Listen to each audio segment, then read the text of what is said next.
Okay, so we are talking about boundaries. And I just want to say my relationship with the word boundaries has been a long, strange trip. So thank you, Grateful Dad and Jerry Garcia, for that description. It is very appropriate to me. So for me, boundaries have generally seemed like something someone else could do easily. But then again, I have a tendency to believe everyone else has it figured out, which does not help. But with boundary setting, if you don't have some self-trust, it is a long, strange trip. And it's going to feel like a monumental effort. And I don't know about you, but before I learned how to set boundaries from the inside out, like I'm going to offer you today, I just simply avoided setting them. And it ended up, I was agreeing to a bunch of stuff that I really didn't want to do. And I was tired and resentful most of the time. I had this fantasy of what could happen if I just didn't have to set boundaries, like at all. And it really involved the other person being completely like super evolved and having high emotional intelligence and reading my mind. Like the person would straight up just know that I had a hard time saying no. And they just wouldn't even ask me to do something that they knew I didn't want to do, which inherent in that was the hope that they understood me, right? And just automatically gave me an out. Or if I had to say no, that they would stop me before I even had a chance to explain and just be like, girl, I got you. Completely understandable, right?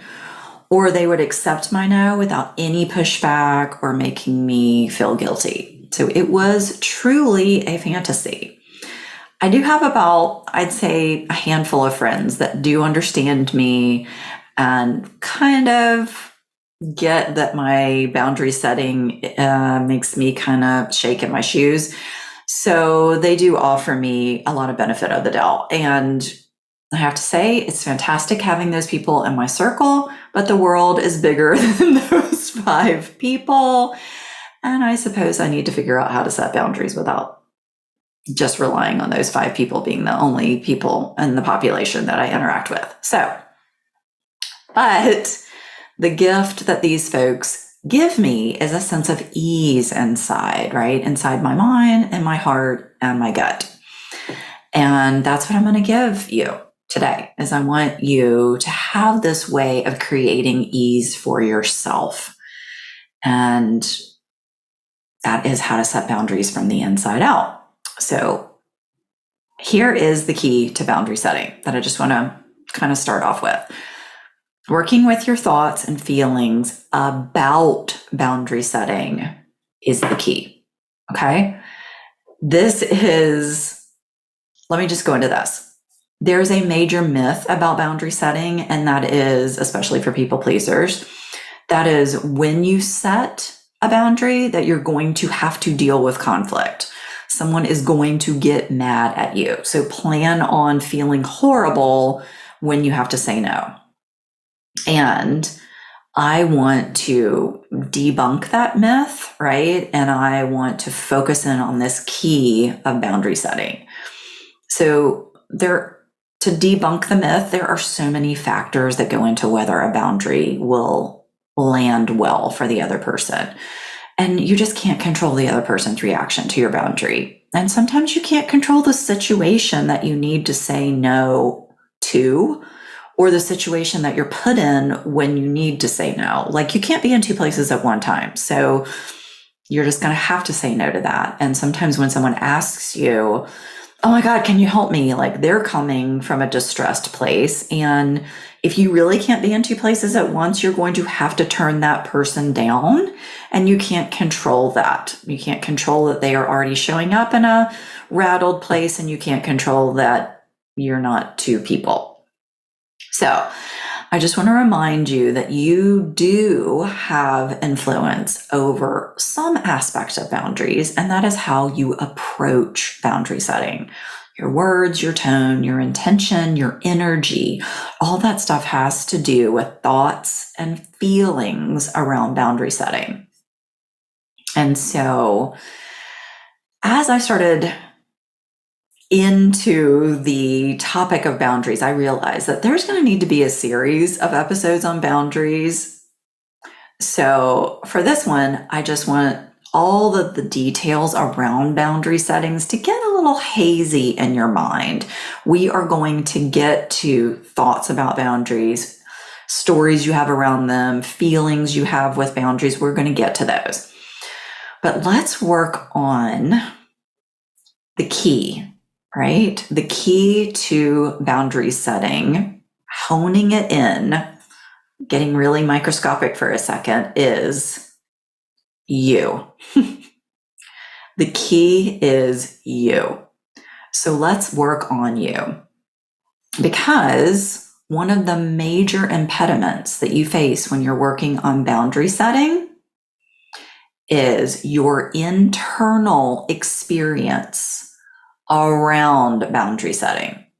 So again, your thoughts about boundaries, your feelings, the emotional state that happens for you, your body sensations that you feel when it comes to boundaries.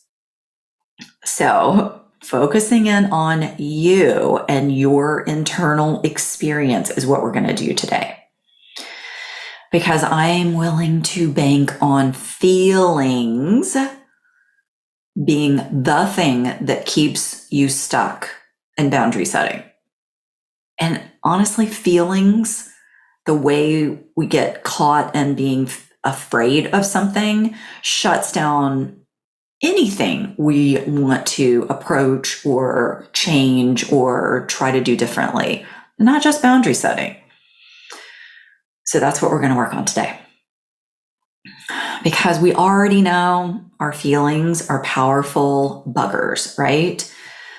We already know that we can kind of try to outsmart our negative thinking. Maybe it's affirmations. Maybe it's just downloading a bunch of information about boundaries. Like I've read so many books about boundaries, trying to understand them from an intellectual place. And it did not touch on the way I feel when I even think about boundaries, and especially when I have to live out in reality setting one.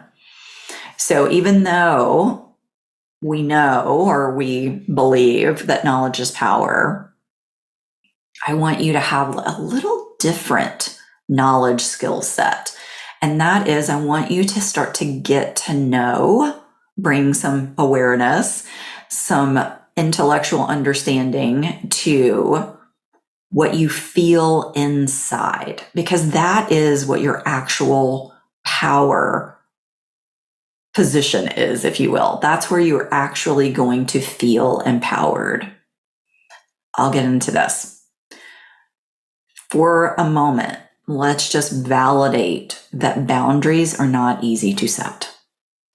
And let's explore why.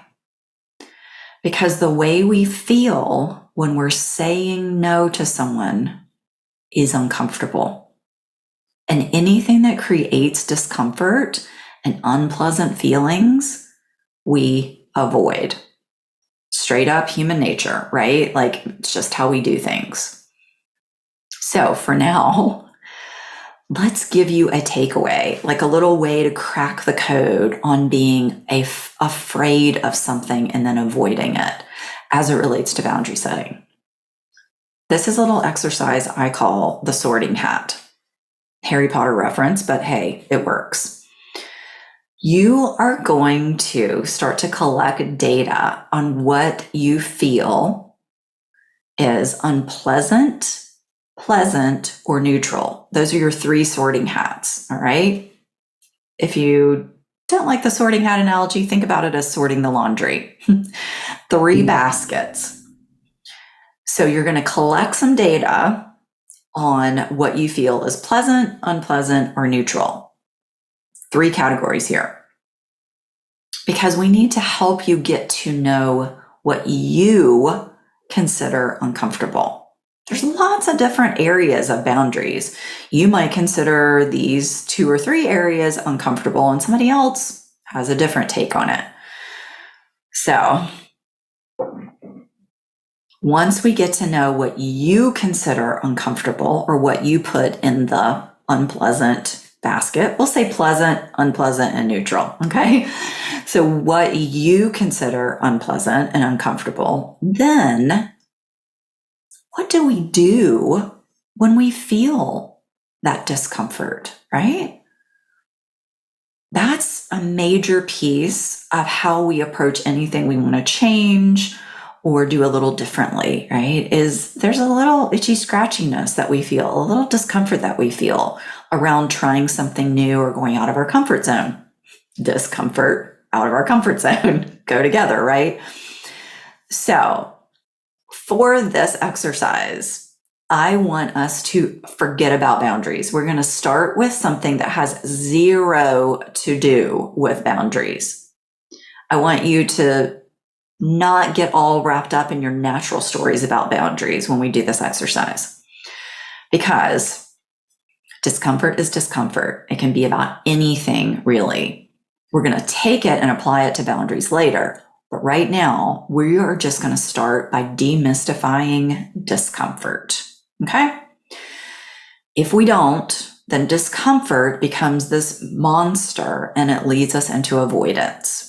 And we want to actually stop avoiding the thing that we do with boundary setting. Oh my gosh, it's hard. Oh my gosh, it's scary. I'm going to go away from it. We want to stop avoiding boundaries. And we can do this by practicing mindfulness. Mindfulness is a way that we get more acquainted with our personal experiences, and we're going to apply mindfulness to get acquainted with our personal experience of discomfort. This is going to be so fun.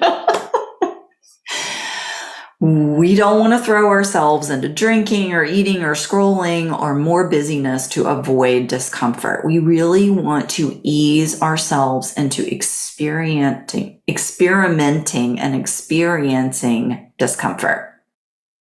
And we do this by finding easy discomfort. And that comes with working with sounds.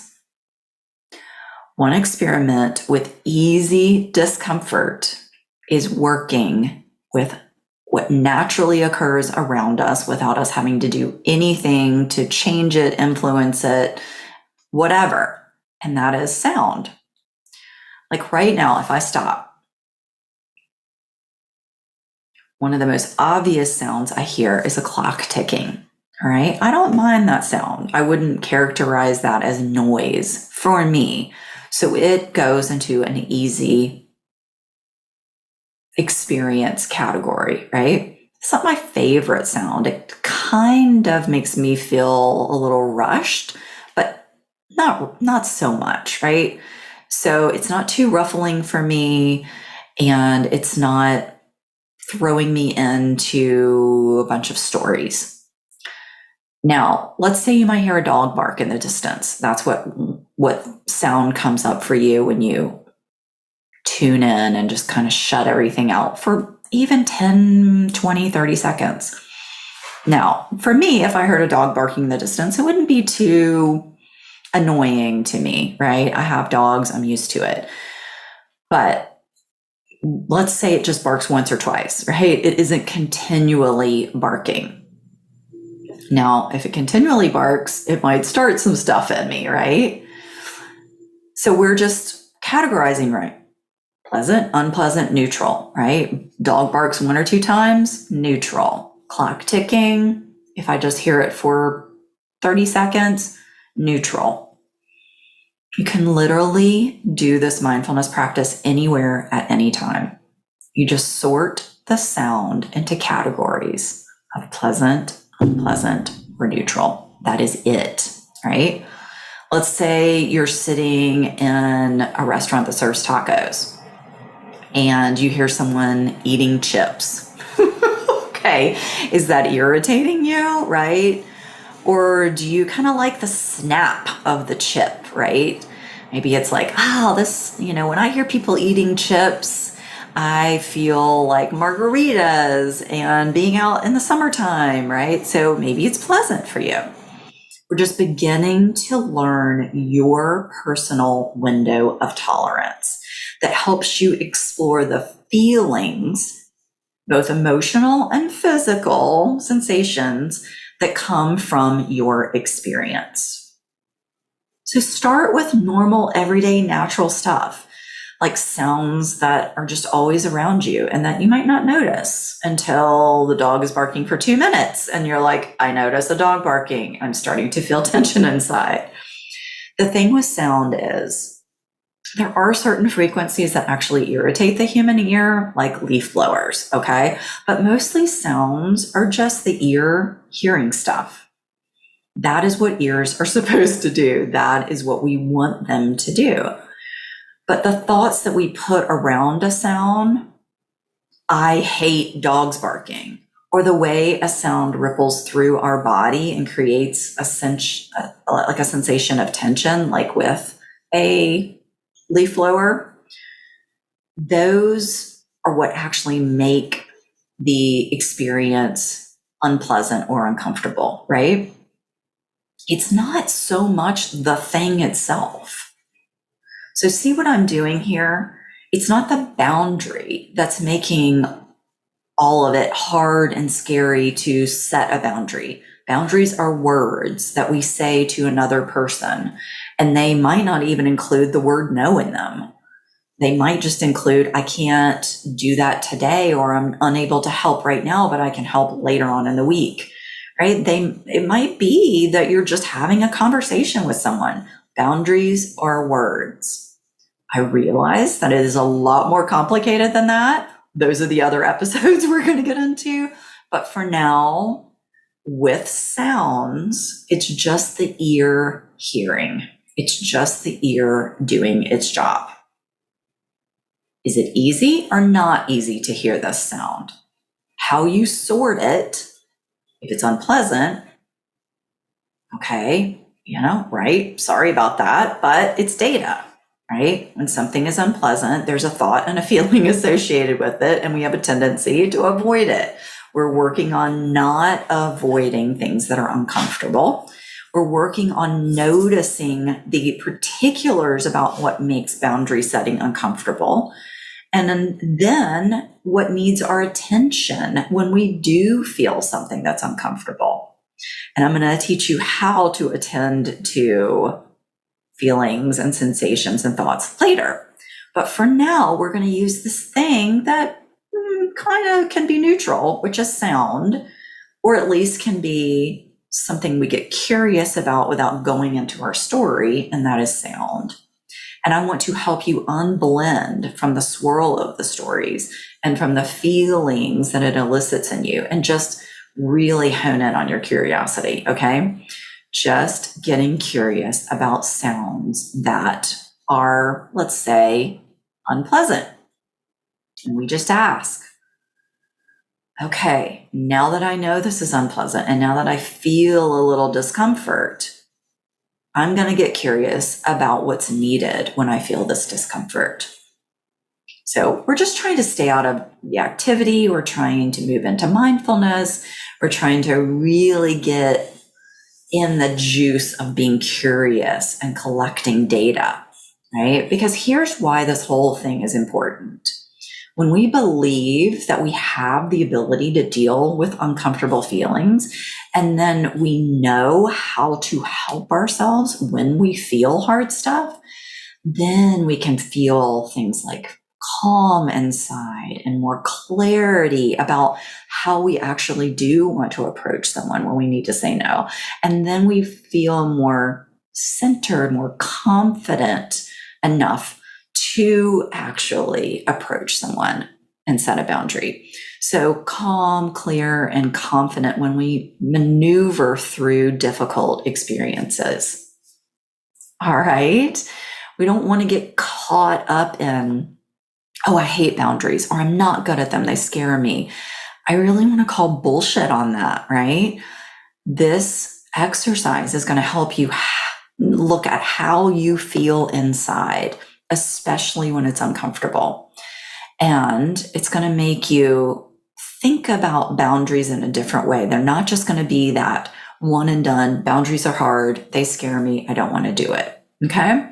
So try the sound thing at some point between now and when we get together next, and just get that real life experience of mild discomfort and start to ride the wave of mild discomfort through being curious. Like for me, the garbage smells, right?